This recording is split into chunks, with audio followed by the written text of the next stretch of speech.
요한복음 5장 1절에서 15절 말씀. 그 후에 유대인의 명절이 있어 예수께서 예루살렘에 올라가시니라. 예루살렘에 있는 양문 곁에 히브리 말로 베데스다라 하는 못이 있는데 거기 행각 5이 있고 그 안에 많은 병자, 소경, 졸뚝발이, 혈기 마른 자들이 누워 물의 동함을 기다리니 이는 천사가 가끔 못에 내려와 물을 동하게 하는데 동한 후에 먼저 들어가는 자는 어떤 병에 걸렸든지 낫게 되밀어라. 거기 38년 된 병자가 있더라. 예수께서 그 누운 것을 보시고 병이 벌써 오랜 줄 아시고 이르시되 내가 낫고자 하느냐. 병자가 대답하되 주여 물이 동할 때에 나를 못에 넣어줄 사람이 없어 내가 가는 동안에 다른 사람이 먼저 내려가나이다. 예수께서 가라사대 일어나 내 자리를 들고 걸어가라 하시니 그 사람이 곧 나아서 자리를 들고 걸어가니라.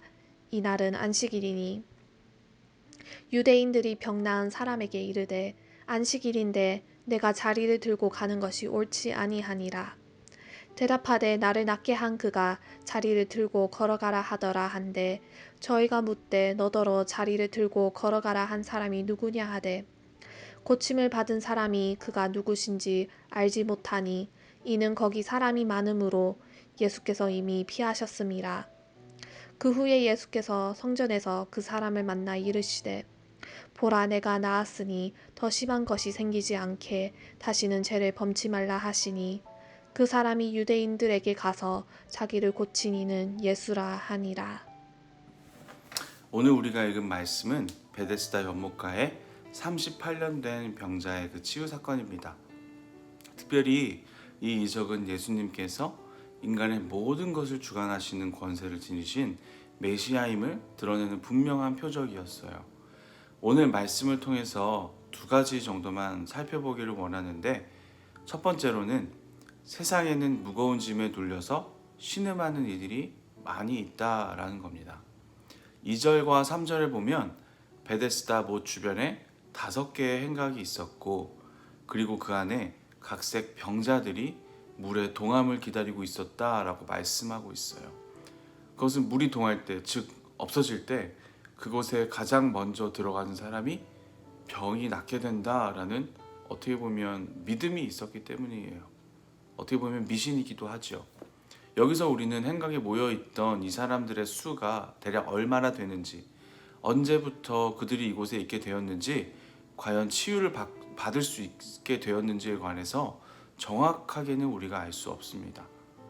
하지만 우리가 알 수 있는 것 한 가지, 분명한 것은 그들이 모두 무거운 짐에 눌려서 신음하고 있었다라는 사실이에요.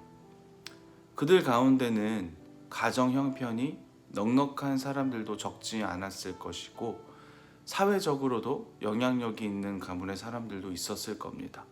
그러나 누구든지 자신이 안고 있는 이 문제의 심각성, 즉 자신들의 문제를 해결해 줄 수 있는 사람이 어디에도 없었으므로 한 가닥 신락 같은 희망을 가지고 마지막으로 이곳에 오게 되었을 거예요.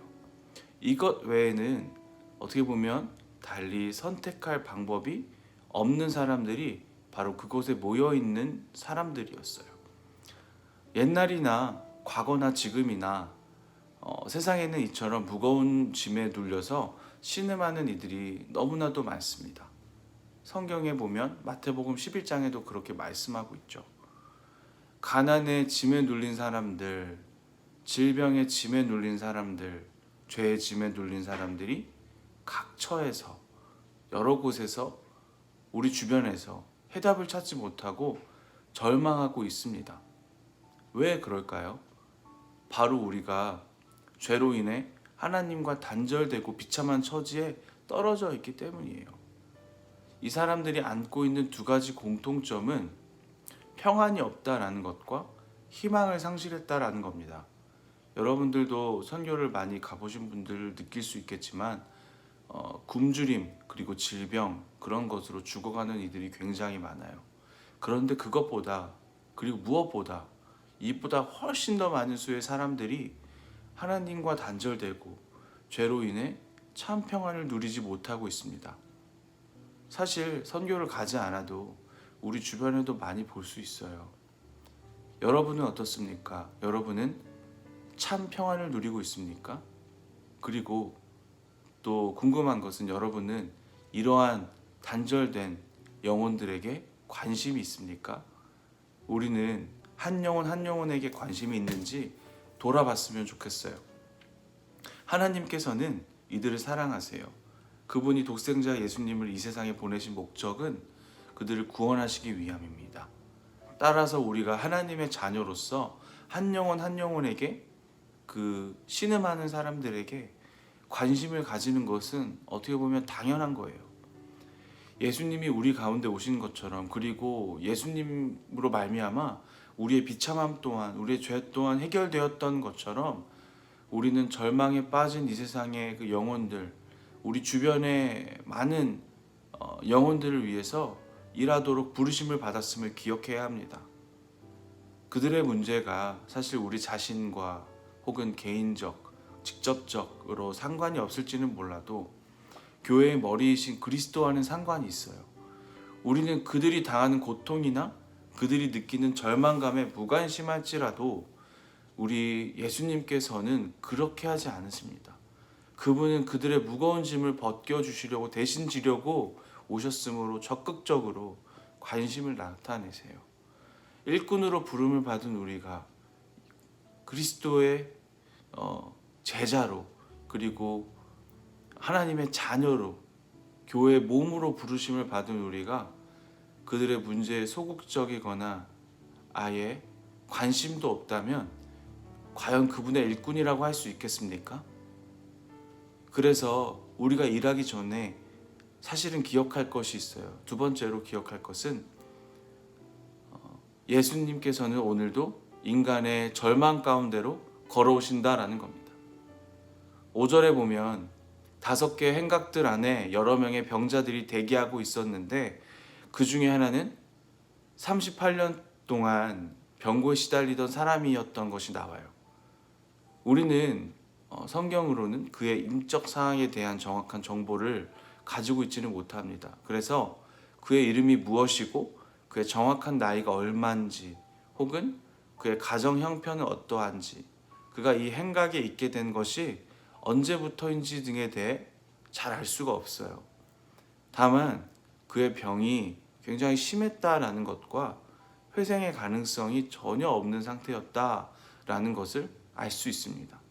누구보다도 주의 도움이 절실하게 요청되는 사람이었던 거예요.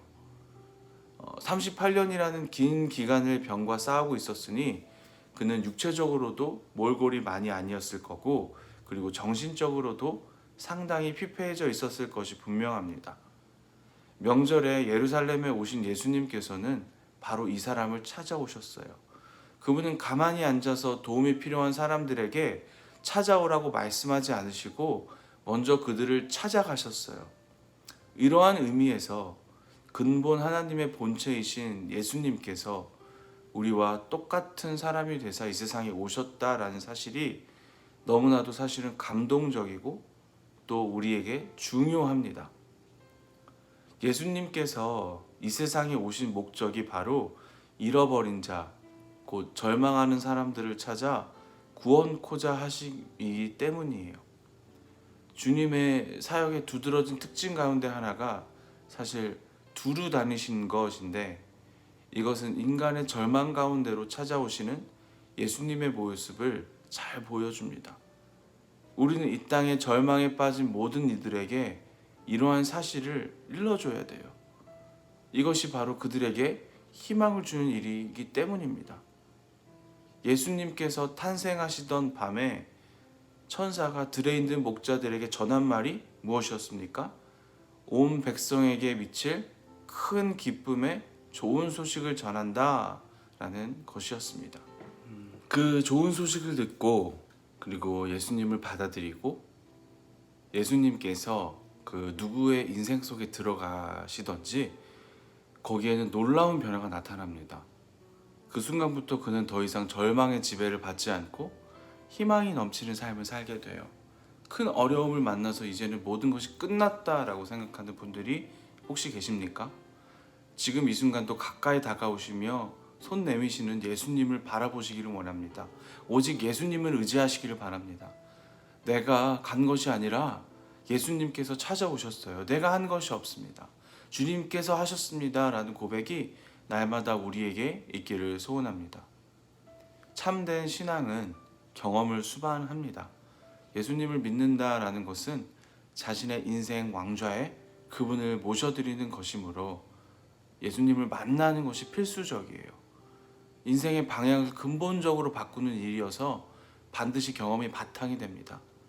남을 가르치려고 하면 지식이 필수적이듯 예수님의 그 증인으로 살려고 한다면 은혜의 체험이 반드시 있어야 돼요. 이러한 체험이 예수님을 믿는다는 확실한 증거가 됩니다. 믿는 사람들에게 하나님께서 성령을 선물로 주시기 때문에 참으로 예수님을 믿는 이들은 은혜를 경험하게 되어 있습니다. 그리고 이와 같은 은혜의 경험은 예수님의 증인이 되도록 이끌어갑니다. 우리가 예수님을 이름을 알지 못하고 듣기도 전에, 그리고 우리가 비참함 가운데 있을 때 그분은 우리를 아시고 사랑하셨어요. 죄로 인해 비참한 지위에 빠졌던 우리에게 예수님께서 찾아오신 거예요. 우리가 지금 어떤 형편 가운데 처해 있던지 그분의 사랑을 받는 자들이라는 점을 우리는 항상 기억하고 감사해야 됩니다. 주의 은혜가 우리에게 임해서 또 모든 이들과 어떻게 보면 구별되는 특별한 존재가 된 거예요. 이제 우리가 힘써야 할 일이 있습니다. 바로 죄와 불의를 멀리하고 우리가 만난 예수님, 우리가 발견한 위대한 진리를 증인으로서 이야기하는 거예요. 증거하는 겁니다. 보물을 발견한 사람들은 남이 그것을 가져가게 될까 보안 유지에 신경을 쓰게 될 것이나, 예수님을 만난 성도는 이 사실을 가능한 대로 많이 알려서 가능한 더 많은 사람들에게 그분을 만날 기회를 제공을 해야 돼요. 오늘도 이 세상에는 신음하고 고통받는 사람들이 너무나도 많습니다.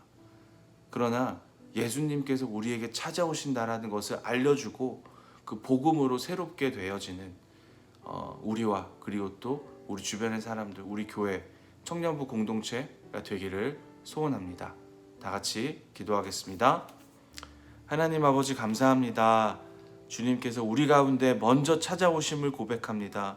비참함 가운데 있었던 우리가 다시 살아날 수 있었던 것은, 구원을 받을 수 있었던 것은 예수님께서 우리 가운데 오심입니다. 주님, 예수님만을 믿고 예수님을 나의 왕, 나의 주인, 나의 구주로 모셔드리고 살아가는 우리 모든 청년들 제가 될 수 있도록 주여 도와주시옵소서.